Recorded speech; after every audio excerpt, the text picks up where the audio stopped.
Hablando con científicos. Un programa de cienciaes.com para divulgar los avances de la ciencia contados por sus protagonistas. Con Ángel Rodríguez Lozano. Hoy os invitamos a escuchar el efecto desigual del alcohol en el cerebro según seas adolescente, hombre o mujer. Hablamos con Milagros Galán Llario.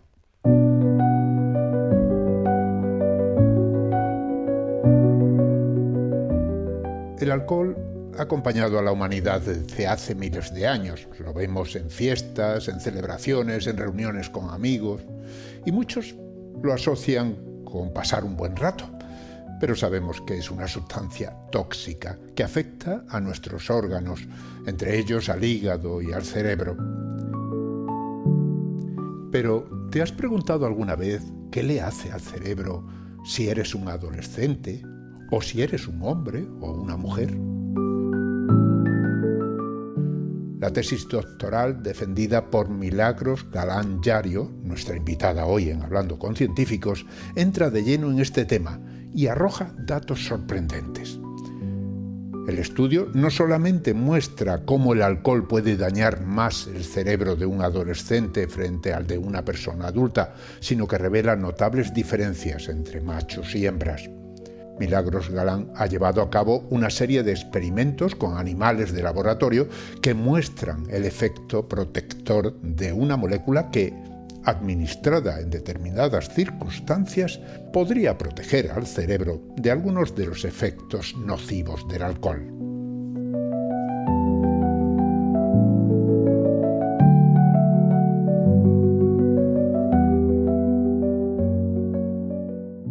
Hablamos con Milagros Galán Llario. Es doctora reciente, acaba de leer su tesis en el Departamento de Ciencias Farmacéuticas y de la Salud de la Facultad de Farmacia de la Universidad San Pablo CEU. Ha leído su tesis doctoral y no voy a leer el título porque no quiero que salga corriendo nadie, pero se puede entender. Habla del alcohol, los efectos del alcohol en los jóvenes, en las mujeres, hombres, en fin. Ahora me lo explica ella. Ante todo, un saludo. Muchísimas gracias, Milagros, por participar en Hablando con Científicos. Muchas gracias a ti, Ángel, por invitarme. Hablamos de un doctorado, eso lleva ya de entrada varios años de investigación en un tema muy concreto, que son los efectos del alcohol en las personas, vamos a decir en general, ¿no? Podemos empezar por ahí, ¿no? ¿Cuáles son los efectos del alcohol? ¿En qué afecta, por ejemplo, el hecho de que nos pasemos tomando unas copas? Pues Ángel, esa es una pregunta muy buena, porque el alcohol, lo primero que he aprendido con esta tesis es que el alcohol es una droga más. Que siempre se habla de alcohol y otras drogas. Y el alcohol es una droga que está muy extendida en muchos ámbitos sociales, pero no deja de ser una droga. Los efectos que causa el alcohol en nuestro organismo dependen mucho también de la estructura de esta molécula. Es una molécula que es muy soluble tanto en agua como en grasa, es lipófilo también. Tiene un perfil hidrófilo-lipófilo maravilloso, pero eso hace que sea muy soluble y que además pase las barreras muy fácilmente. Por lo tanto, el alcohol, desde que lo ingerimos, pasa la barrera gástrica.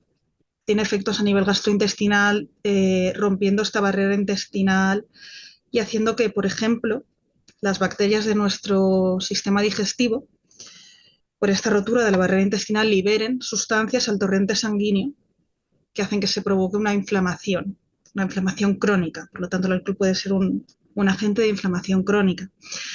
Luego, el alcohol, después de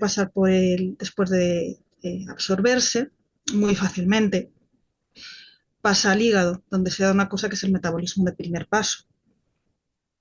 En el hígado ya tenemos enzimas que detoxifican el alcohol, pero si las saturamos, de nuevo podemos producir especies como radicales de oxígeno, que son dañinos para los tejidos, más inflamación, etc.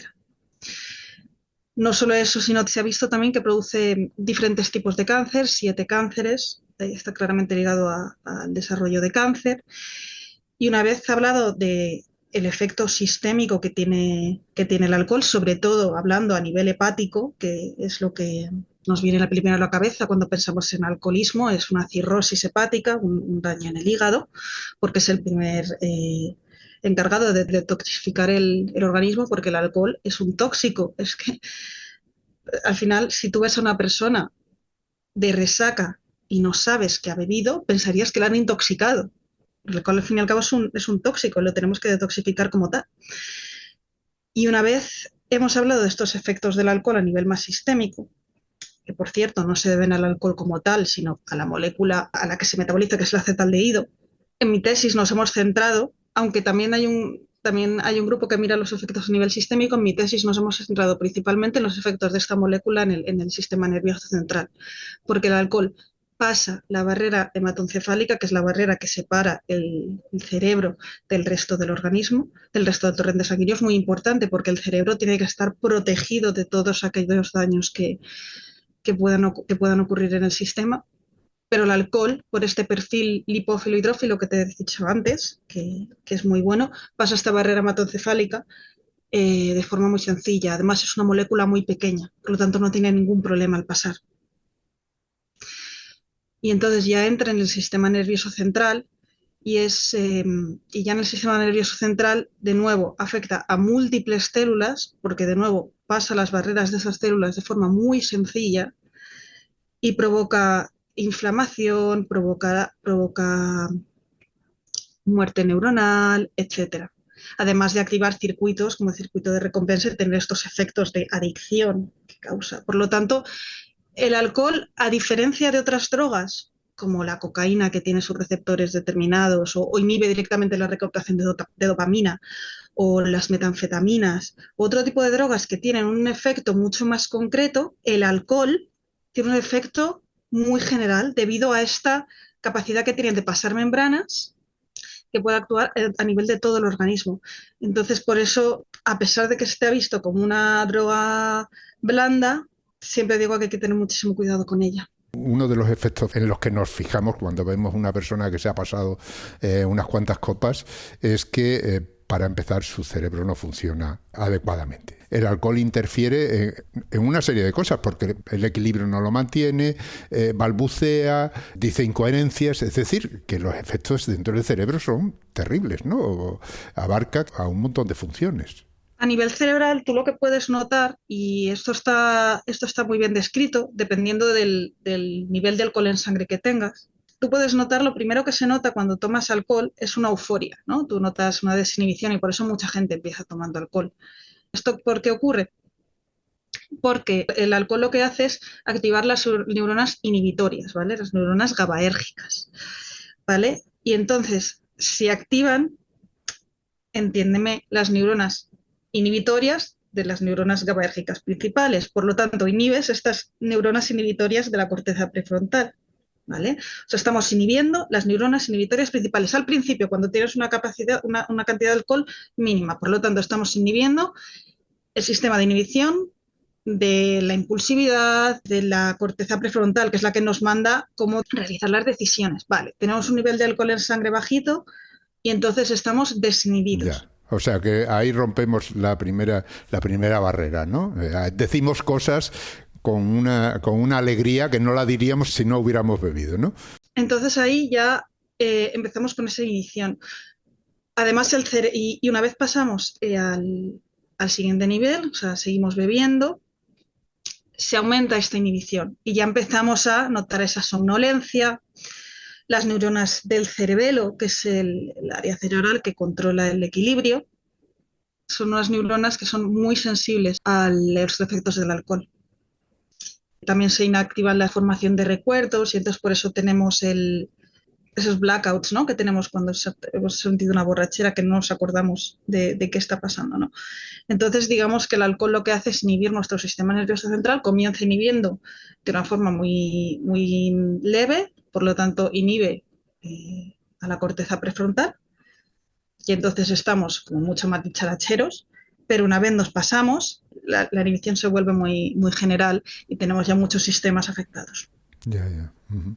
Bien, se han hecho estudios del alcohol, muchos, entiendo, pero tú en la tesis hablas de las diferencias de cómo afecta el alcohol según la persona que beba sea hombre o mujer, o según sea adolescente o no, porque parece ser que habría que hacer el estudio por partes y ahí es donde entra todo ese estudio que has desarrollado durante la tesis.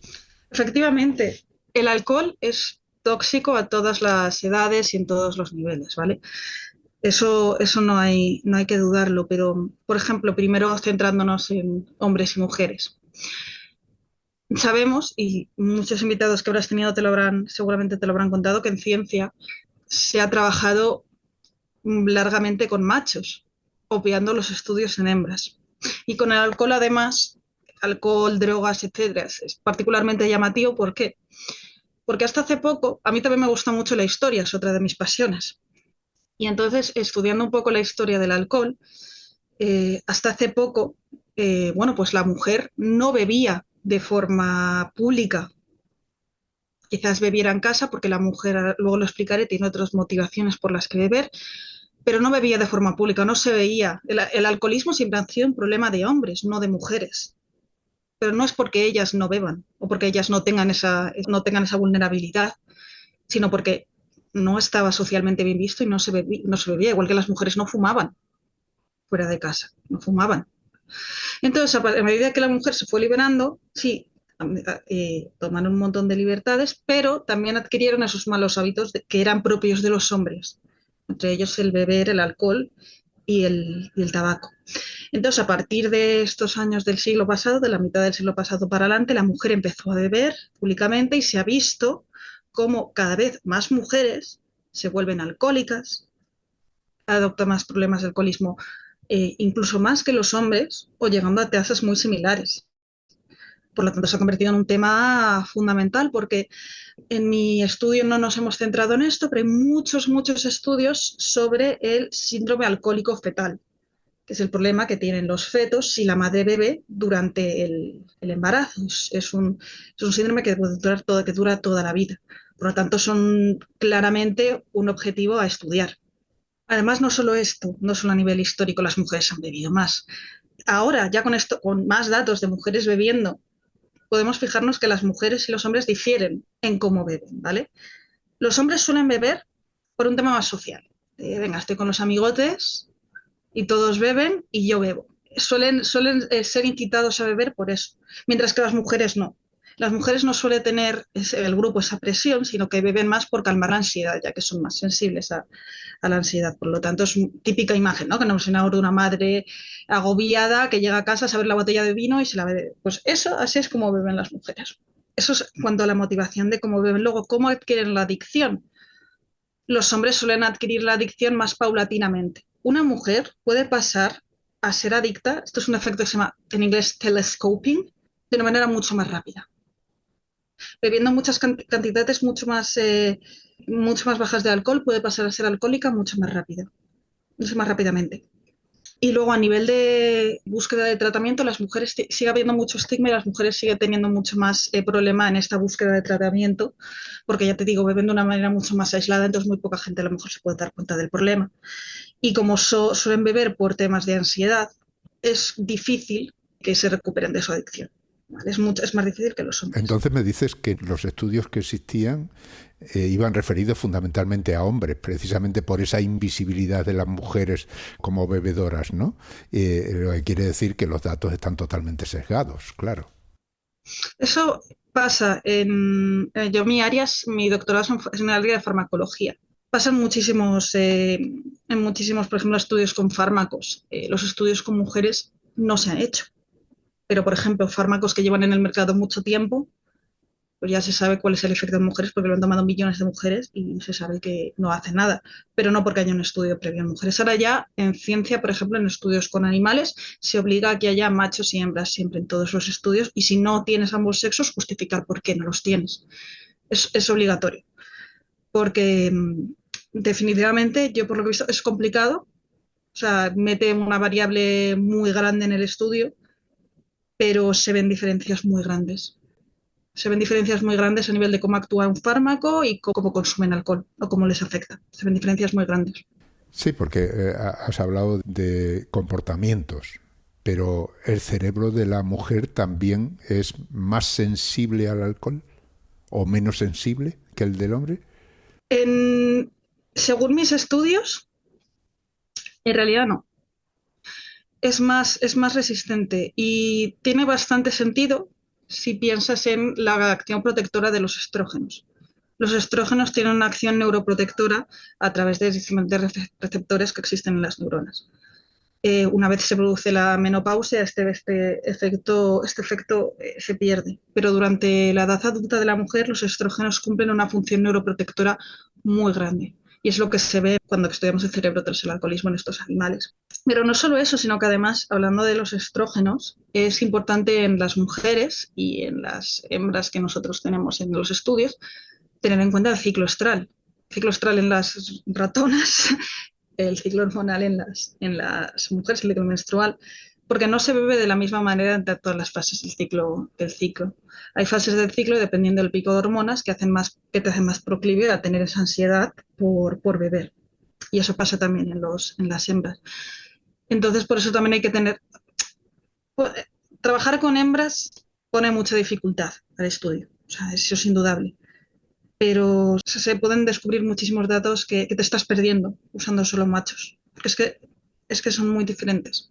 Eso en cuanto a diferencias entre hombres y mujeres, pero también ahí te has centrado en la adolescencia. Ahora ya hablamos de otro aspecto diferenciador, ¿no? La edad.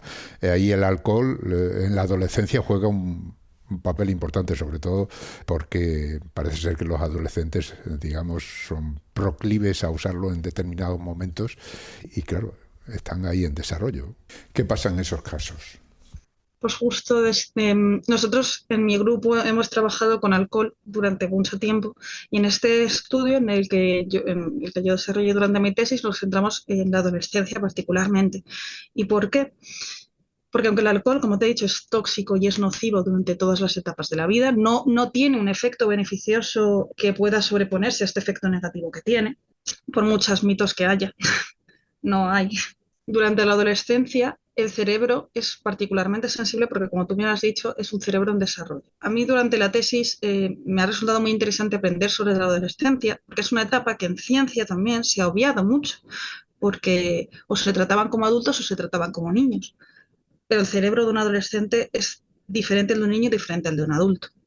La adolescencia, a nivel de comportamiento, si nosotros hablamos a nivel de comportamiento, es una etapa en la que la persona, ¿vale?, quiere buscar su propia identidad y su propio lugar en el mundo fuera del referente paterno, ¿vale? Por lo tanto, el cerebro le lleva a experimentar cosas nuevas, ¿vale? Cosas quizás más temerosas. Y a nivel cerebral, en los circuitos cerebrales, se ve como la corteza prefrontal de los adolescentes está más inhibida. Son personas que no sienten tanto miedo. Y es lógico que no lo sientan porque tienen que experimentar. Es una etapa en la que ellos tienen que salir. La naturaleza lo que quiere es que salgamos a experimentar para buscar nuestro sitio en el mundo. Pero ¿esto qué hace? Que también tomen decisiones pues, más arriesgadas sin mirar las consecuencias. Entre ellas, pues, el consumo de alcohol. ¿Vale? Pues no valoran las consecuencias, consumo de alcohol y otras drogas, porque es una experiencia nueva que además les hace sentir muy bien, les hace sentir parte del grupo, algo muy importante en los adolescentes, y no valoran las consecuencias. Además, a nivel cerebral, los adolescentes parece que son más sensibles a los efectos euforizantes del alcohol y además tienen una tolerancia mayor que los adultos, por lo tanto no sienten esos efectos. De hecho, yo creo que a todo el mundo nos ha pasado que cuando éramos jóvenes podíamos beber un montón y no pasaba nada y de repente te haces mayor y dices, madre mía, si me siento fatal con beber la mitad. Pues eso es fisiológico, tiene una mayor tolerancia a los efectos nocivos del alcohol, por lo tanto pueden beber mayores cantidades, pero que no sean tan sensibles no significa que su cerebro no esté sufriendo las consecuencias. Además, los adolescentes viven de una manera diferente a la de los adultos, ¿vale? Un adulto, como suele beber, pues mi copita de vino con la... ¿Cómo suele, vale? O sea, porque hay casos, ¿vale? Pero pues una caña con los amigos, una copita de vino en la cena. Suele beber quizás de forma más recurrente porque pues a lo mejor se toma una copita de vino en todas las comidas durante toda la semana, pero de unos niveles muy bajos, ¿vale?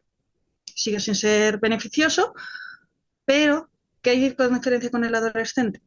Que el adolescente lo que hace es que llega el fin de semana y se pega un botellón. Eso se llama bebida por atracón, ¿vale? La bebida por atracón se define como beber más de 5 bebidas en los hombres y 4 unidades de bebida en mujeres, que no son bebidas como cubatas, sino son unidades de mililitros de alcohol. Menos de 2 horas, que yo creo que no es muy difícil para un adolescente.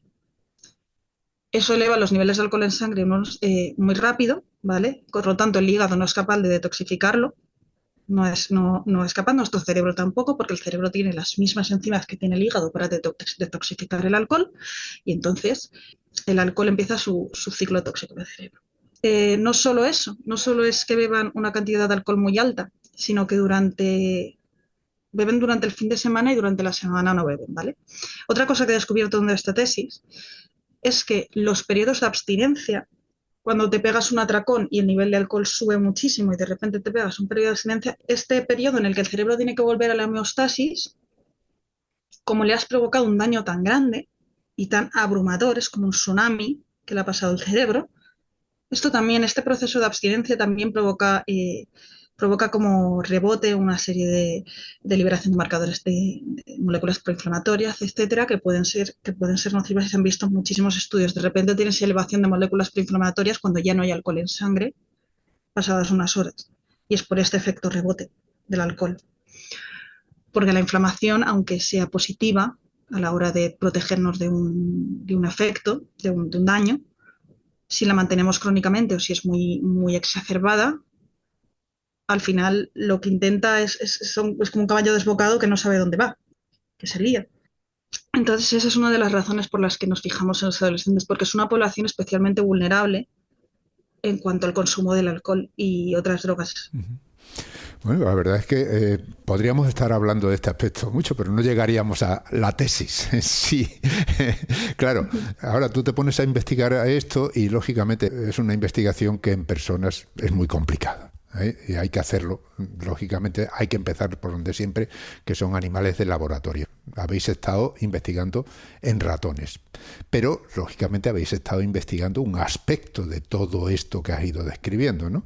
Concretamente, cuéntanos, ¿en qué os fijasteis para decir esto es lo que tengo que investigar? Pues te explico. Sí, lo primero en personas es muy difícil estudiar el alcoholismo, porque es muy difícil controlar lo que una persona bebe, ¿no? De hecho, me parece una anécdota graciosa. Fui a un congreso de alcoholismo en Orlando y hablaban de que habían dado una aplicación a los universitarios para que anotaran lo que iban bebiendo y lo que iban sintiendo. Como al quinto chupito, de repente ya las cosas se iban nublando, ya los datos no valían tanto. Bueno, comprensible. Entonces es difícil hacer el estudio en humanos. Y bueno, con los animales de laboratorio, nosotros en el laboratorio de farmacología estudiamos pues un determinado receptor y tenemos una molécula que actúa sobre ese receptor, ¿vale? No me voy a centrar en el receptor porque es muy, muy específico, ¿vale? ¿Qué es un receptor? Explícalo bien. Un receptor es una proteína, más que nada, que está anclada en la pared de una célula y cuando se une a una molécula señalizadora, ¿vale? Dentro de la célula produce un efecto determinado, ¿vale? Se dispara lo que se llama una cascada de señalización dentro de la célula y esto provoca un efecto que puede ser transcripción de genes, es decir, que se expresen genes que luego llevan a la expresión de diferentes proteínas, cambios morfológicos o incluso pueden ser la muerte celular. También hay receptores que son de muerte celular. Nuestro receptor está muy implicado en la supervivencia neuronal, ¿vale? Y en la neuroinflamación. Entonces nosotros desarrollamos, bueno, no nosotros, el Departamento de Química Orgánica de nuestra universidad desarrolló una pequeña molécula que actúa sobre este receptor. Se llama MI10. ¿Que actúa quiere decir que lo activa o lo desactiva? El RPTP beta-Z, que es el receptor que nosotros estudiamos, lo que hace es inactivarlo, pero al inactivarlo activa las cascadas de señalización, ¿vale? Porque RPTP-BetaZ es como un freno. Entonces, si nosotros lo inactivamos, lo que hacemos es que permitir que otras cascadas de señalización sigan para adelante. Claro, hacemos que el freno no funcione. El freno no funciona, ¿vale? Nosotros desarrolló este fármaco, ¿vale? Que se da de forma oral. Bueno, no es un fármaco, es un potencial fármaco, al final. Hay que ser humildes, hay que ser realistas.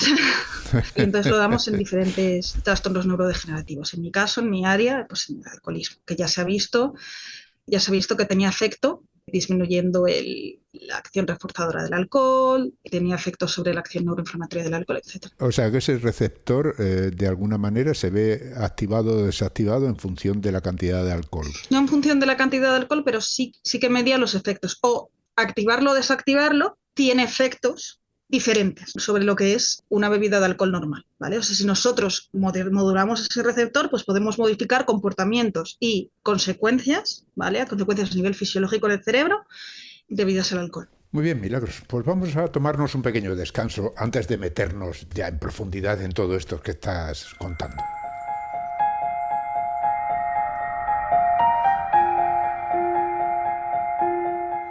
Estáis escuchando Hablando con Científicos, un podcast de cienciaes.com para divulgar la ciencia de la mano de sus protagonistas. En nuestra página web, cienciaes.com, podéis encontrar más de 500 entrevistas con científicos de todas las disciplinas. Os invitamos a escucharlas y compartirlas en redes sociales con vuestros amigos y conocidos. Cienciaes.com ofrece un conjunto de podcasts de acceso libre y gratuito a través de iTunes, Spotify, Google Podcasts, iVoox, TuneIn y muchas más plataformas. Todo en cienciaes.com.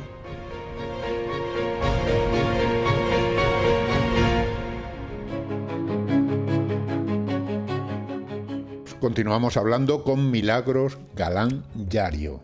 Es doctora en farmacología, investigadora en el Departamento de Ciencias Farmacéuticas y de la Salud de la Facultad de Farmacia de la Universidad San Pablo CEU.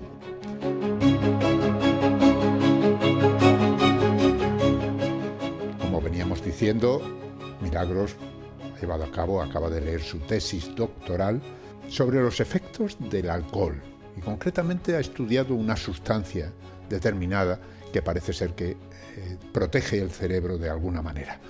Bueno, seguimos la conversación. Milagros, hablabas de esos experimentos con una sustancia concreta que habéis llevado a cabo con ratones de laboratorio.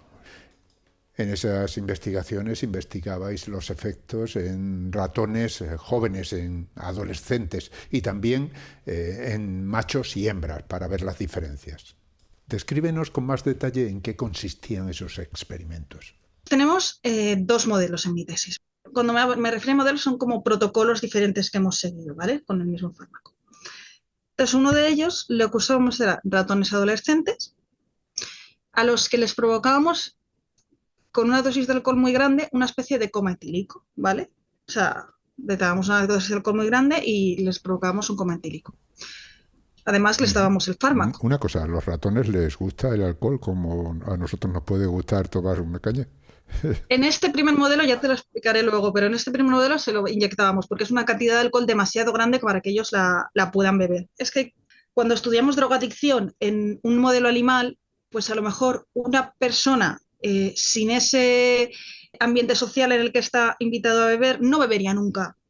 En el caso de las mujeres, sin el problema que le está llevando a beber hasta el extremo, no bebería nunca hasta el extremo, porque te sientes mal. Pues el ratón, como no tiene ese ambiente social, pues no va a beber hasta sentirse tan mal. Entonces, pues a esas cantidades de alcohol nosotros se la inyectábamos en este caso, ¿vale? ¿Son ratones normales o...? En mi caso sí, son ratones, en mi proyecto, en estos primeros proyectos eran ratones normales, ¿vale? En ciencias se usan siempre ratones genéticamente, estamos cambiando, Si son ratones genéticamente iguales para que todos los efectos que veas sean debidos a tu tratamiento. no a que el ratón tenga una vulnerabilidad genética diferente, ¿vale? Ahora se están haciendo estudios con ratones genéticamente diversos, porque lo que se busca es una búsqueda mucho más ciega, ¿vale? A decir, vale, pues ¿por qué este ratón es menos sensible? Y buscar en su genoma, ¿vale? Con técnicas ómicas y mucho más grandes. Pero en mi caso, somos un laboratorio más humilde y tenemos ratones genéticamente iguales. Has dicho ratones adolescentes. ¿Qué edad tiene un ratón? 5 o 6 semanas de edad. 5 o 6 semanas, ¿vale? Eso equivale a la adolescencia humana. Adolescencia tardía. Sí, más o menos. Adolescencia, 17 años, una cosa así, sí. ¿Vale? Esa adolescencia ya están desarrollados los caracteres sexuales y el ciclo hormonal, ¿vale? Entonces las diferencias que vemos también se pueden deber a las hormonas, pero sí es alrededor de los 17 años de edad. En ratón, la vida de un ratón suele ser de 2 años, no más, menos, 1 año y poco. No suelen vivir mucho, entonces esto ya es la adolescencia. Vale, pues nosotros les provocamos este coma etílico a los ratones, les damos nuestro fármaco y estudiamos su cerebro. Nosotros en el cerebro, ¿en qué nos fijamos? Al estudiar el cerebro de un adolescente hay muchas cosas en las que te puedes fijar, pero cuando pensamos en qué sería interesante, al saber que nuestro receptor está implicado en la supervivencia neuronal y que el cerebro está en desarrollo, nos fijamos en un proceso que se llama neurogénesis. Bien, dices que ese receptor está implicado en la supervivencia neuronal, es decir, en la supervivencia de las neuronas, entiendo. Y os fijáis en un aspecto concreto en el cerebro que es la neurogénesis. ¿Qué es la neurogénesis? La neurogénesis es el nacimiento de nuevas neuronas en el cerebro adulto, ¿vale? Neurogénesis adulta. Porque siempre se ha pensado que las neuronas no nacen, o sea, no nacen nuevas neuronas en el cerebro, que las que pierdes las perdimos, punto, ¿vale? Y ahora, en estudios del último siglo, primero se vio en ratones, se vio que no, que había zonas determinadas del cerebro donde había un reservorio de células, digamos una especie de células madre, y estas neuronas podían seguir naciendo. Esos reservorios son el hipocampo, que es un área cerebral importante para la formación de recuerdos y el aprendizaje y la memoria. El hipocampo, el área subventricular y en los ratones también el bulbo olfatorio, ¿vale? El bulbo olfatorio, bueno, esa parte del cerebro de los ratones relacionadas con el olfato, ¿no? También, nosotros no, pero en los ratones sí. Entonces, este proceso ha sido muy contestado muchos años porque en humanos no se encontraba, ¿vale? No había muestras de neurogénesis. Y gracias al avance de las técnicas, en 2019, no sé si te suena María Llorens. María Llorens es una investigadora española, descubrió en el cerebro adulto, en el hipocampo adulto de humano, descubrió marcadores de neurogénesis, que le llevó a publicar un Nature, a ganar múltiples premios, etc. Y ya con sus artículos y publicando las técnicas que utilizaron, parece que ya es incontestable decir que hay neurogénesis adulta también en el cerebro humano. Entonces nosotros nos llevó a mirar la neurogénesis, porque durante la adolescencia este proceso está mucho más exacerbado que en los adultos. Sí que es un proceso que se mantiene durante toda la vida, incluso María Llorens ha conseguido encontrar rastros de neurogénesis en cerebros de personas de 80 años con Alzheimer, pero es verdad que a medida que avanza la vida este proceso se ralentiza, ¿vale? Y cada vez va quedando menos pool de células madre del que tirar. Y además estas neuronas nacientes son muy sensibles a todos los estímulos externos y a todos los insultos externos. ¿Por qué? Porque no tienen formado todas las estrategias de defensa, digamos, que las neuronas adultas tienen. Así que son mucho más sensibles a cualquier daño externo como puede ser el alcohol. Entonces nosotros, sabiendo esto, decidimos fijarnos en cómo afectaba el alcohol a esta neurogénesis y cómo nuestro receptor podría paliarlo. Lo que vimos fue brutal, porque vimos una disminución tremenda de nuevas neuronas en el hipocampo de los ratones que habían bebido alcohol.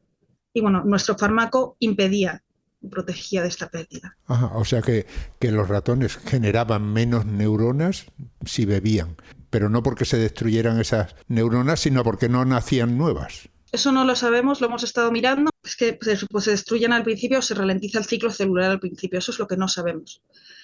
Porque nosotros estuvimos mirando neuronas más maduras y viendo marcadores de muerte neuronal y no vimos un aumento significativo. Sin embargo, vimos un marcador de muerte neuronal, hay muchos, ¿vale? O sea, vimos uno que se llama Caspasa-3, hay muchas maneras de muerte neuronal. Eso es una de las cosas que nos queda por mirar, el por qué se generan menos neuronas. Porque este proceso de neurogénesis tiene diferentes etapas, ¿vale? Empieza por células madre, pasa por progenitores intermedios, neuronas inmaduras y luego neuronas maduras. Cada uno de esos pasos expresa diferentes marcadores. ¿Qué es esto? Expresa diferentes proteínas, receptores, lo que hemos contado antes, cada uno de estos pasos, que nosotros podemos utilizar para luego marcarlos y verlos en el microscopio, por ejemplo. Entonces, nosotros elegimos un paso y ahí es donde vimos la disminución. Si hubiéramos mirado antes o después, que es lo que nos queda por hacer, tendríamos la respuesta de dónde está el fallo. Nosotros vimos un paso que se llaman progenitores neuronales, que son el paso previo a ser neurona madura.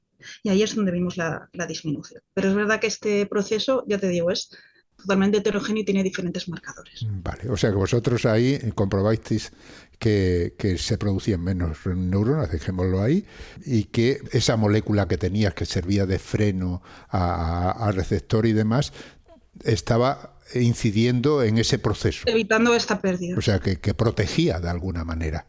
Esa molécula protegía de alguna manera esa pérdida. ¿Y el comportamiento de los ratones respecto al alcohol, por ejemplo? Ahí no vimos nada de comportamiento. Ahí fue un experimento solo a nivel de biología molecular, en ese experimento. Pero luego teníamos otro modelo. Tenemos ese primer modelo en el que estudiamos una cantidad de alcohol muy grande, ¿vale? Y luego, para así, digamos, asemejar más cómo beben los adolescentes, y ver esos datos de comportamiento, tuvimos un segundo modelo en el que ya teníamos a los ratones bebiendo de forma voluntaria. Se llama un protocolo de acceso intermitente a etanol. ¿Y cómo funciona? Lo que hacemos con los ratones es aislarlos en una jaula a cada uno, ¿vale? Y entonces les damos 2 botellas, una de agua, que siempre van a tener presente, ¿vale? Ellos siempre van a tener agua y comida ad libitum, o sea, suficiente, y otra botella de alcohol. Esta botella de alcohol no la van a tener siempre, solo van a tener en días alternos, es decir, un día sí, un día no. ¿En días alternos? ¿Y eso por qué? Porque así podemos modelar mejor cómo beben los adolescentes, con estos periodos de abstinencia entre medias. Y lo que se ha visto es que, dejando estos periodos de abstinencia, los ratones beben más, porque se vuelven ansiosos, ¿vale? Les creas dependencia. Entonces nosotros comenzamos con una cantidad bajita de alcohol, 3% de alcohol en agua. Durante la primera semana subimos al 6% y subimos al 10%. Durante las siguientes 3 semanas de experimento, porque dura un mes, la cantidad de alcohol se mantiene un 20%. Y los ratones, la cepa que yo utilizo, ¿vale? Que son los C57BL6J, que digamos que son una rama de la familia de los ratones genéticamente iguales, beben muy bien. Beben muy bien. O sea, les gusta, digamos que superan lo aversivo del sabor del alcohol, porque el alcohol para ellos no les gusta el sabor. Y yo creo que a nadie le gusta el sabor del alcohol de primeras, ni siquiera a los humanos. Pero los efectos euforizantes superan al final esta aversión, pues a ellos les pasa lo mismo. Los efectos euforizantes consiguen que superen esta aversión. Vale, o sea que de esa manera teníais ratones que tenían un comportamiento semejante al adolescente, ¿no? Y entonces ahí es donde empezamos a ver las primeras diferencias de comportamiento.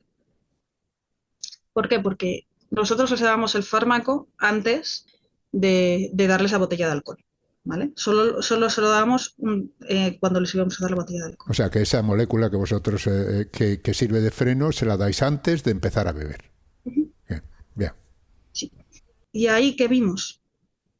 Vimos 2 cosas. Vimos que lo primero es que las hembras, y esto está muy explicado en la literatura, las hembras beben mucho más que los machos, mucho más. Y yo creo que puede ser por el hecho de estar aisladas y crear ansiedad, y como las hembras son más sensibles a la ansiedad, beban más por eso. Eso es lo primero que vimos. Y lo segundo que vimos es que nuestro fármaco conseguía disminuir el consumo de alcohol, pero solo en los machos. En las hembras no conseguíamos ver ese efecto. O sea que el fármaco hacía que de alguna manera no sintieran tanta necesidad de beber. La necesidad de beber. Solo en machos. pero solo en machos. En hembras parece ser que en hembras tiene mucho que ver con las diferencias de ciclo estral, porque aunque durara mucho el experimento, sí que otros compañeros que han seguido el experimento más adelante, sí que ven algún efecto en hembras, pero a veces es que como las hembras son tan cambiantes y depende de la fase del ciclo estral en la que estén, beben más o menos y son más sensibles o menos, y tenemos una variabilidad que solo podríamos escapar haciendo que las hembras estén todas en el mismo ciclo estral, pero eso es muy difícil. Hay que esperar mucho y hay que tener muchas hembras. Y hay que tener muchos animales. De todas formas, ya es llamativo que ese fármaco, por una parte, proteja, como decías antes, proteja esa pérdida, digamos, de generaciones neuronales y, por otra parte, además controle, digamos, el deseo de beber de los ratones. O sea, que sería un fármaco potencialmente útil. Digo Sí, potencialmente porque, claro, una cosa son ratones y otra cosa es pasar luego a personas. a personas, totalmente. Y luego, además, a nivel cerebral, lo que vimos fue de nuevo, miramos la neurogénesis y vimos en este caso que solo los machos se veían afectados, ¿vale? Perdían neuronas y que el MI10, nuestro fármaco, lo prevenía. En las hembras no vimos ningún efecto. Por eso te he comentado que las hembras tienen el cerebro más protegido que los machos. Porque parece que a niveles bajos de alcohol, o sea, es que en el primer modelo era una cantidad de alcohol como te digo, como un tsunami, que te llega y poco puedes hacer. Pero con las cantidades bajitas de alcohol, bajitas, entiéndeme, que ellos beben de forma voluntaria. Sí, que eso es el equivalente al consumo adulto, digamos, en humanos, más o menos, Sí, sí. quizás. Parece que la protección de los estrógenos puede ser suficiente para paliar los efectos de al menos un mes de bebida de alcohol, porque hay experimentos mucho más largos, ¿vale? Y eso nos resultó interesante. Bueno, esos resultados son muy interesantes, pero claro, hay que saber el por qué suceden esas cosas, ¿no? Y eso es otra fase de tu investigación durante la tesis, ¿no? Luego pasamos ya en el último ya artículo a mirar el por qué se producía esto, sobre todo a nivel de neurogénesis. Y yo en mi estancia, que me fui a la Universidad de Illinois, Chicago, estudié unas estructuras que se llaman las redes perineuronales. ¿Y qué son? Son redes, directamente, es que se ven como redes, que rodean a ciertas neuronas, ¿vale? Y están muy implicadas en la plasticidad neuronal, que es, digamos, la capacidad que tiene el cerebro de cambiar con respecto a los diferentes estímulos, ¿vale? De aprender, etcétera. Estas redes permiten o impiden que haya nuevas sinapsis, nuevas conexiones neuronales, ¿vale? También están muy implicadas en la conectividad neural y en la protección de neuronas, que esto es por lo que nos parecían también muy interesantes, ¿vale? En la protección de neuronas. Y entonces vi unos efectos de mi fármaco, porque resulta que el RPTP beta Z, este receptor, es un componente principal de estas redes, las ancla a la pared de la neurona. Entonces nos resultó interesante ver qué hacía nuestro fármaco sobre este receptor en cuanto a las redes. Y vi un efecto muy claro de un aumento de estas redes solo en ratones macho, ¿vale? No en hembras. Solo en machos. Una vez más, ese efecto diferenciador según el sexo, ¿no? Sí, por eso me resultó curioso cuando vi esto en la estancia, que convencí a mi jefe, cuando volví aquí, de que por favor me dejara mirar estas redes en el cerebro, en el hipocampo de estos ratones, ¿vale? Y lo que vimos de nuevo fue un efecto del alcohol que disminuía estas redes, ¿vale? Por lo tanto, podía dejar a las neuronas más vulnerables y MI10, RPTP beta Z, podía proteger estas neuronas específicamente en ratones macho. En las hembras parece que no consigue protegerlo. Seguí un poco más adelante, pero por la tesis se quedó un poco ahí. Van a seguir con este modelo, van a seguir con ratones adolescentes y alcohol y el fármaco, con otros modelos de bebida, ¿vale? Y además más pruebas de comportamiento, porque ahora también la pregunta interesante es, vale, has visto este efecto en la neurogénesis, pero ¿qué pasa? O sea, ¿es funcional, no es funcional?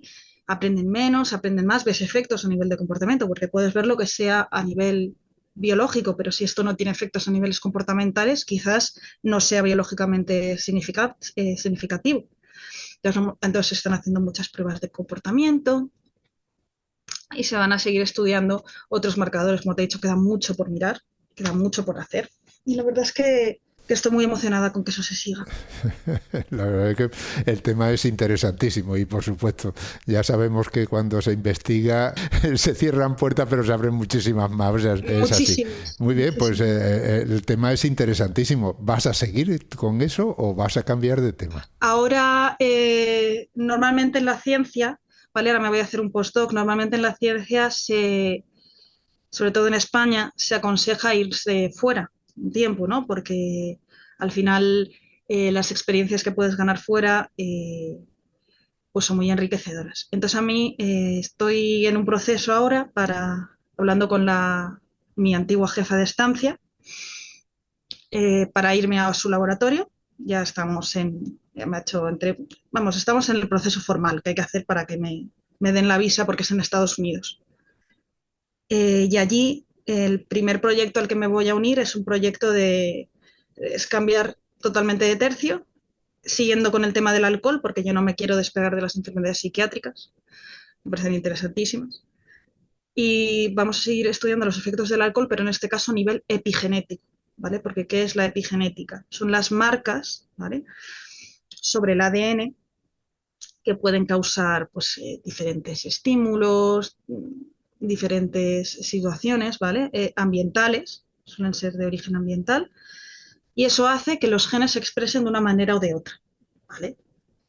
Entonces esto provoca los cambios que luego nosotros vemos, ¿vale? Cuando hablamos de un cambio, de una inflamación crónica, puede ser porque que haya este cambio en la expresión de genes. Entonces eso es lo que voy a decir. Claro, o sea, el ADN es el mismo siempre, pero esas marcas, digamos, modifican cuando entra en funcionamiento o no, a lo mejor un gen y eso es. Una marca. Bien, muy interesante el tema, pero hablamos de ese fármaco que, bueno, esa molécula, vamos a decir, ¿no? Como tú dices, la llamamos MI10, ¿no? Sí. ¿Existe la posibilidad de que un día se pueda desarrollar para humanos y que una persona se tome la pastilla antes de tomarse la copa, digamos? Porque parece ser que lleva a pensar en algo así, ¿no? Sinceramente, lo dudo mucho porque lo están mirando en otro tipo de enfermedades y el hecho de que, por ejemplo, no funcionen hembras y que haya que buscar otro tipo de dosis me parece que lo hace un poco complicado, ¿vale? A nivel de experimentar me parece muy interesante y creo que quizás nos sirva como una herramienta para estudiar esta vía de RPTP beta Z y buscar nuevas dianas que quizás sean más apropiadas para la farmacología en humanos.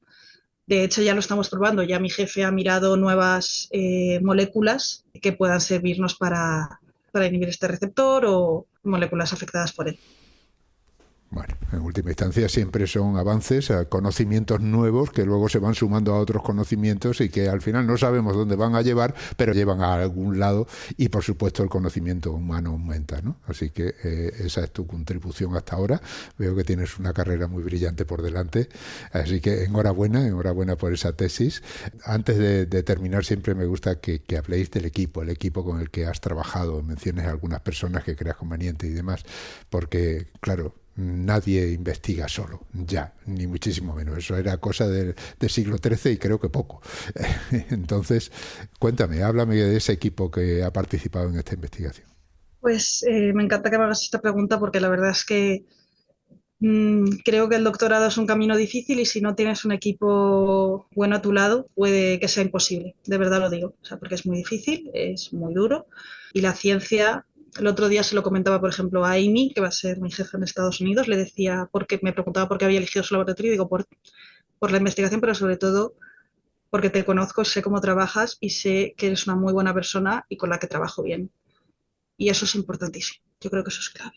Entonces yo ahora hice la tesis en el grupo de Gonzalo Radón, que es el decano de la Facultad de Farmacia del CEU San Pablo, un jefe maravilloso, del que no puedo más que decir cosas buenas, que me ha guiado como nadie, me ha permitido también tener mi propia voz, que eso no siempre lo hacen, ¿sabes? Tener tu propia voz y tus propias ideas y valorarlas y dejarme seguir, pues a lo mejor estamparme con algo, pero dejarme intentarlo. Y creo que no podía haber tenido un mejor director. Yo soy parte del grupo Neurofan, de la Facultad de Farmacia del CEU San Pablo. Y tenemos, aparte de todos los jefes, ¿no? Los ya postdocs o profesores que trabajan con nosotros, me gustaría hablar también de mis compañeros predoctorales, que son maravillosos, María, Héctor, Teresa, Laura, Arancha, Noelia, somos muchos predoctorales, Alba, somos muchos predoctorales juntos y la verdad es que es un ambiente maravilloso porque pues muchas veces se llora en el doctorado y se pasa muy mal y si tienes a alguien a tu lado que te apoya y que te lo hace ver de otra manera y que quizás luego en una semana te rías de eso que te parecía tan grave, de verdad, es que no se puede decir con palabras lo bien que me lo paso con ellos, lo que disfrutamos juntos, lo que hemos aprendido juntos.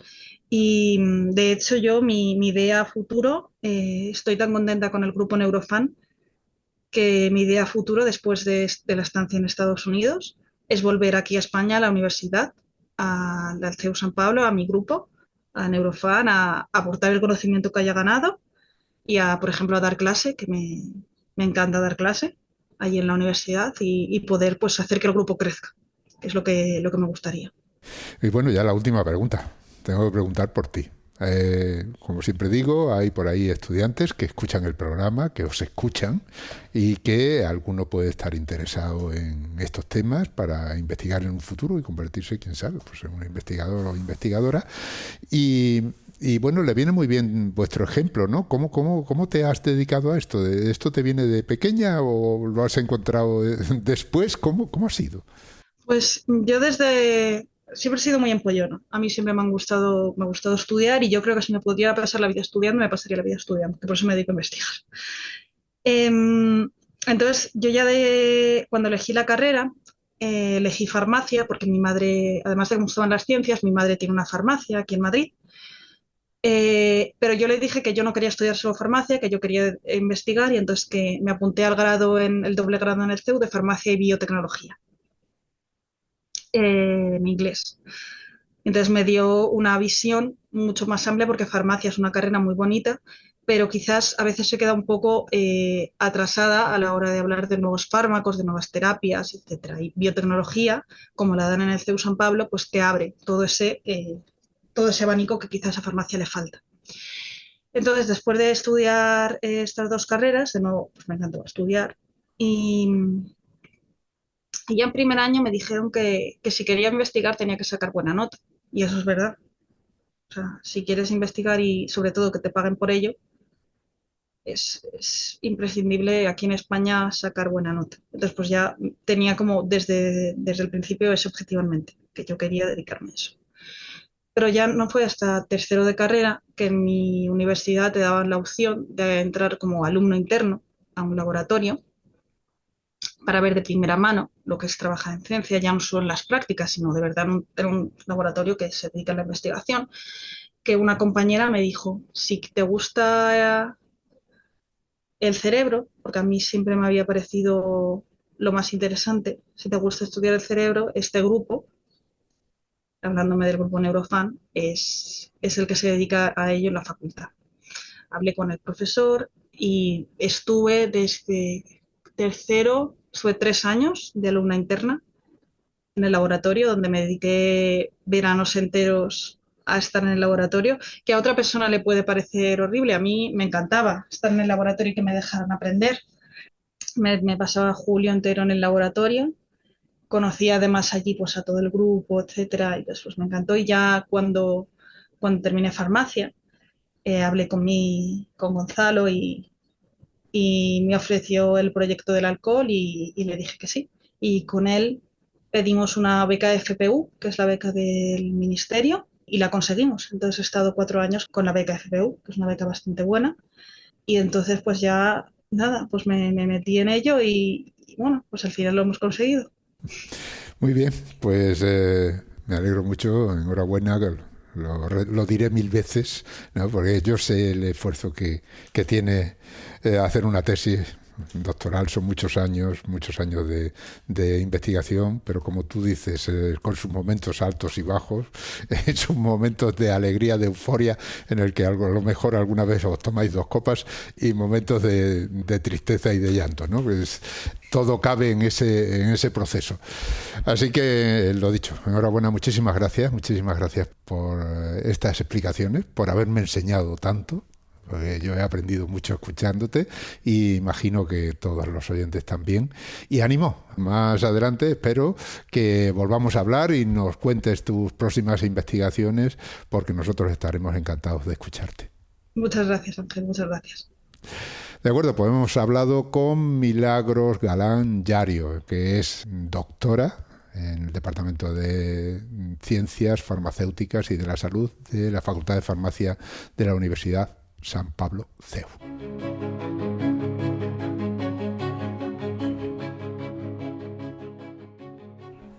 Y como siempre, antes de despedirnos, tengo que recordaros que Hablando con Científicos y el resto de los podcasts de cienciaes.com son posibles gracias a vuestras donaciones. Es nuestra única fuente de ingresos. Así que, si escuchas nuestros programas, si te gustan y todavía no te has unido al grupo de mecenas, ánimo, únete. Visita cienciaes.com, pulsa el botón de donar y elige cualquiera de las opciones que ahí se ofrecen. Han escuchado ustedes Hablando con Científicos, con Ángel Rodríguez Lozano. Cienciaes.com, ciencia para escuchar.